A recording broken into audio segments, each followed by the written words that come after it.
मैं भाग्यवादी व्यक्ति नहीं हूं, लेकिन अगर आप दर्शन की बहुत गहराई में जाएंगे, ये दर्शन में ना भी जाए, सामान्य जीवन में देखें, तो आपको मानना पड़ेगा कि हम सबके जीवन का बड़ा हिस्सा उन संयोगों पर टिका हुआ है जो हमने पैदा नहीं किए थे। सबसे बड़ा संयोग आप कौन से परिवार में पैदा हुए, उससे बड़ा संयोग कह सकते हैं कि आप स्वस्थ पैदा हुए या विकलांग पैदा हुए। ये तो आपके हाथ में नहीं है, आपने तय नहीं किया था। अब कोई बच्चा जन्म से ही मान लीजिए नहीं देख पा रहा है, आप उसको बोल रहे हैं कर्म करो, कर्म से कुछ भी हो सकता है, इरादा ठान लो। उसने ठान लिया कि देखना है मुझे।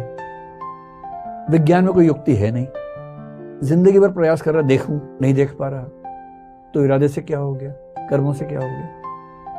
पहले ही उसकी स्थिति बंध गई है। तो जो मैं कहना चाह रहा हूं, केवल इरादा पर्याप्त नहीं है, केवल कर्म पर्याप्त नहीं है, संयोग की भूमिका भी है, इसको मानना चाहिए। और संयोग को मान लेने से ना बहुत दुविधाएं कम हो जाती हैं। हाँ, कोशिश करनी चाहिए कि संयोग की भूमिका कम से कम हो, इरादे और कर्म की भूमिका ज्यादा हो। संयोग, कर्म और इरादा, इनका बैलेंस है, इनके मिक्सिंग से जीवन बनता है, ना कि किसी एक से बनता है।